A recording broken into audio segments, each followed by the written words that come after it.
Hello, everyone, and welcome back to another episode of Creating Wealth with our amazing maestro, Robert Allen. How are you doing, Robert? I'm doing so good. And Marjorie, people might wonder why you're sitting there interviewing me.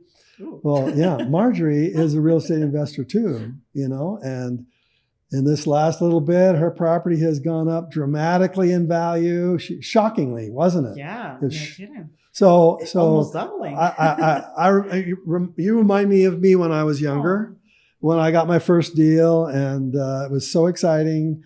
And then to have it increase in value and to realize that your wealth is going up. So today we want to talk about a portfolio of your multiple streams of income. You want a portfolio of streams of income. And who better than Robert Allen to help us grow that portfolio? So when you think of the stock market, you're thinking of a portfolio of stocks. So you're going to buy IBM, you're going to buy Ford, you're going to buy all these other stocks, and you form a portfolio of these various stocks. We're not going to do of individual stocks. We're going to be creating a portfolio of multiple streams of income. We want a stream to come from it. Not just increasing in value, but we want a stream of income. So, in my book, Multiple Streams of Income, I talk about 10 different streams of income, totally separate, totally different. And there's one stream of income that you're going to hear me talk about more lately. I wish I'd added this stream of income to my portfolio many years ago, but I was operating off of misinformation, and that is franchising. Now, I'm not going to go into that detail here today. Maybe we'll go on another podcast. But what I'm trying to share with you is that there are always new streams of income that are popping up, new ways of making money. For example, I'll give you another one I'm not going to talk about today, and that's NFTs. NFTs. Oh my gosh, that's so exciting. Because you can generate streams of income from an NFT, and somebody's going, what's an NFT? Well, what I'm trying to say is if you're like me, you're always looking around the marketplace. What's new? What's a new way of doing this? What's the new hot thing, So today I'm going to talk about traditional things, traditionally ways of earning streams of income. Gotcha. One of the ways that I introduced back when multiple streams came out in 2000 is when it first came out. Actually, it came out in 1996. So that's been, 25 years ago? Yeah. I stumbled across a friend of mine who was doing tax lien certificates. So what is a tax lien certificate? Well, most people didn't even know what it was at the time. Now you've heard probably a lot of it since.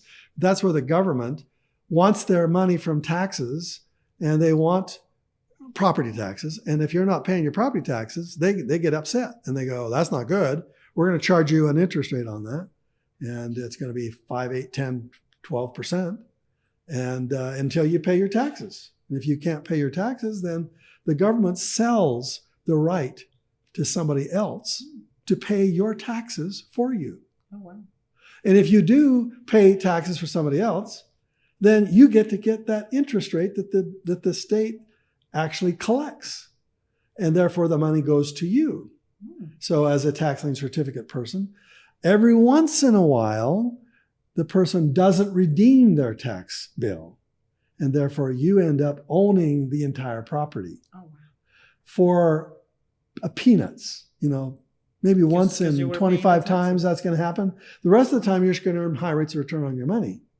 But every once in a while, you're going to end up owning a piece of real estate that way. So that's a stream of income. And therefore, you would have a portfolio of tax lien certificates that are earning interest rates at higher than bank rates that you could get anyway, secured by the government, by your local state or community. That was very revolutionary at the time when I introduced that in Multiple Streams of Income, then in the book in year 2000. Mm-hmm. Some of the traditional ways are real estate, obviously, rental real estate. Obviously, I'm going to focus in on residential real estate, the rental properties that you rent out. Can you make money on vacant land? Sure. If you had a portfolio of lots that you were buying or maybe developing and then maybe selling. Problem with vacant land is you have to pay taxes on it. And it takes money to fix them up. And I would say I'd rather buy a property that's owned by a seller who doesn't want it. That means the property is okay. The seller just has a bad personal problem. Could be health, could be divorce, could be transferring to another state. They just have a personal issue and therefore they are more flexible in the selling of their real estate. I don't like to fix up properties. That's not my thing. You're not looking for property problems. I'm not looking for property problems. No. I'm looking for personal problems. Exactly. And can you make money with property problems? Oh yeah, sure. A lot of people are great at fix up.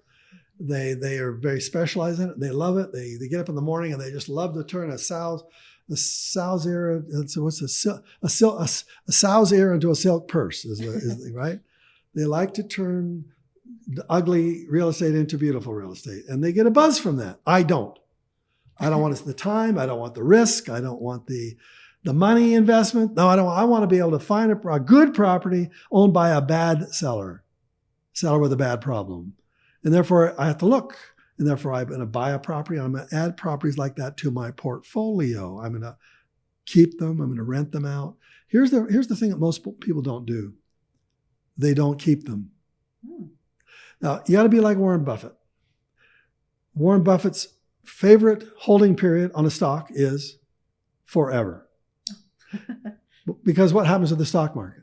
It goes up and down and up and down and up and down and up and down. It usually goes up and down, up and up and up and higher and higher. And therefore, he says, if I keep holding, I'm doing fine.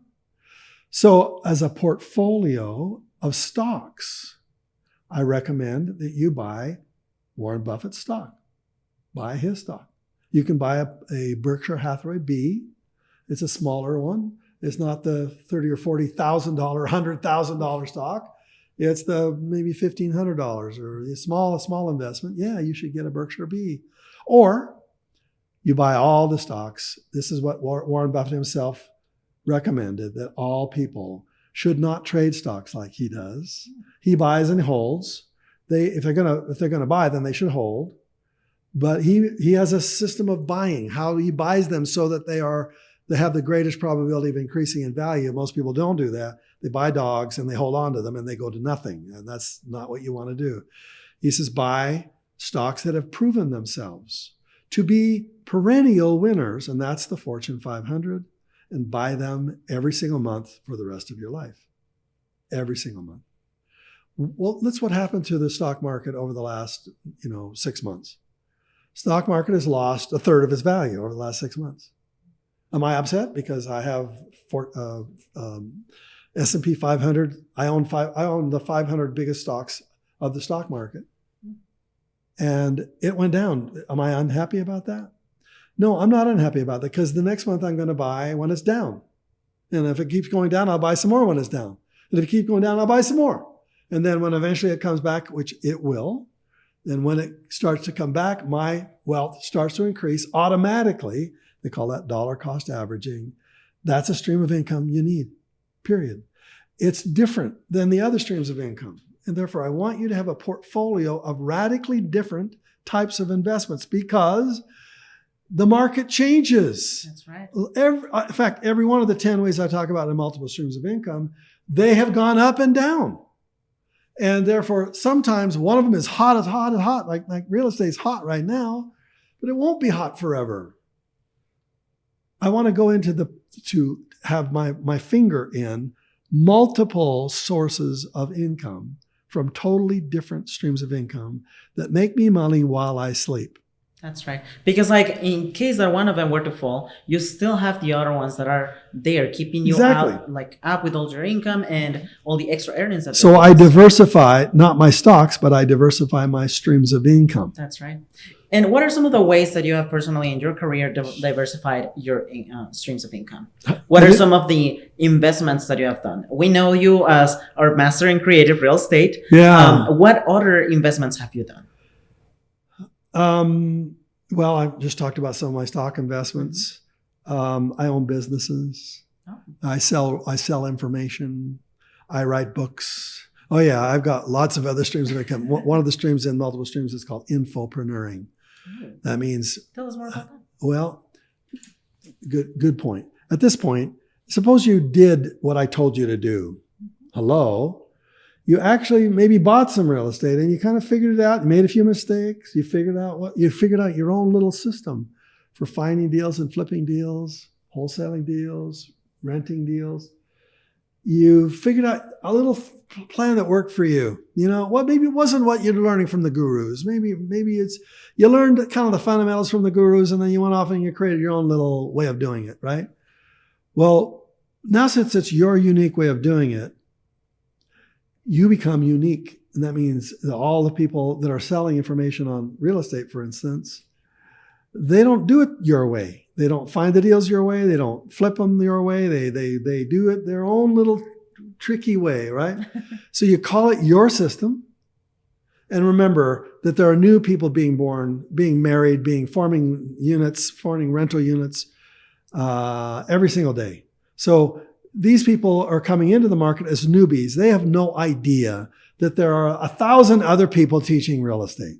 They have no idea. All they know is that I've heard it's pretty good to get in real estate. I'll check it out.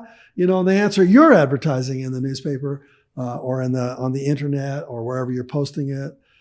And they go, tell me, have you got a way for me to buy a room, make money in real estate?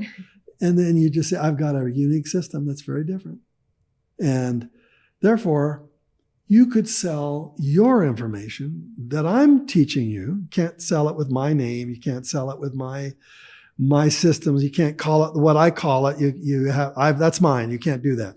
But if you change it slightly using your languaging and the way of you systematizing it for your system that's worked for you, other people will pay you money to teach them what you know how to do, what you did. That's right.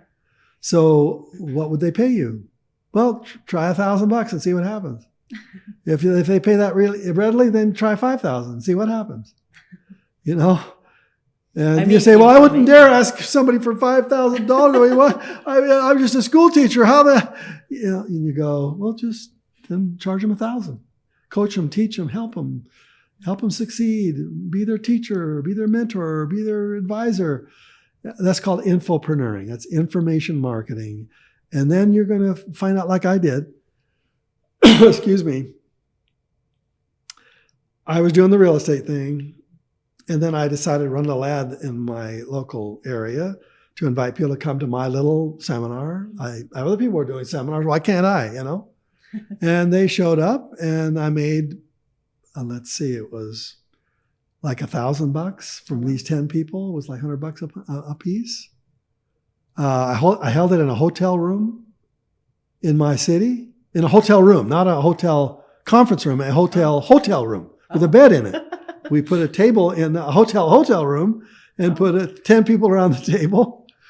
And it cost me, $100 to rent the room. And there were 10 people showed up and I made $1,000 that night. And I thought, now this is good. This will help with my cash flows. I think I'll do this again. I kind of like that. So 100 people showed up to the next one at $100. And that's $10,000 in one day. And I thought, 10 grand in one day. Holy smokes. That's serious money. What if it was 2 days? Would they pay 200?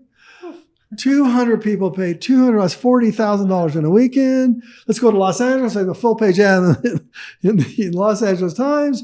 I can't even remember. It was like 20 grand for that. And 200 people paid me $500. Oh, wow. That's $100,000 in one weekend. Now, there are a lot of tricks. There are a lot of mistakes I made. There are a lot of mistakes you'll make if you do this. And I'm not encouraging you to do this except to tell you, you have to be successful in order to do this. In other words, if you do what I tell you to do and succeed at the real estate game like I'm encouraging you to do, when you succeed at that game, you get paid twice. First, you get paid from the real estate you bought. Second, you get paid from adding a few people to your coaching portfolio. And now you're earning money from other people. Well, you say, but I don't want to spend time teaching people. I mean, I know I'm not very good at that. Then record a Zoom call. Record it. Record 10 Zoom calls. It's all recorded on Zoom. Yeah. It's free, for crying out loud. Take those links to those 10 Zoom calls and sell them for $1,000. Therefore, you get income streams coming in. Hey, we could talk about this for months. I've been doing this for 40, 45 years. And in my lifetime, over $1.3 billion has been sold under my name, Robert Allen. So I know what I'm talking about here. But I want you to have that stream and real estate stream and the stock market stream and the business stream. And now if you're going to go into business, as I just let the secret out of the hat here, franchising, you should be looking at.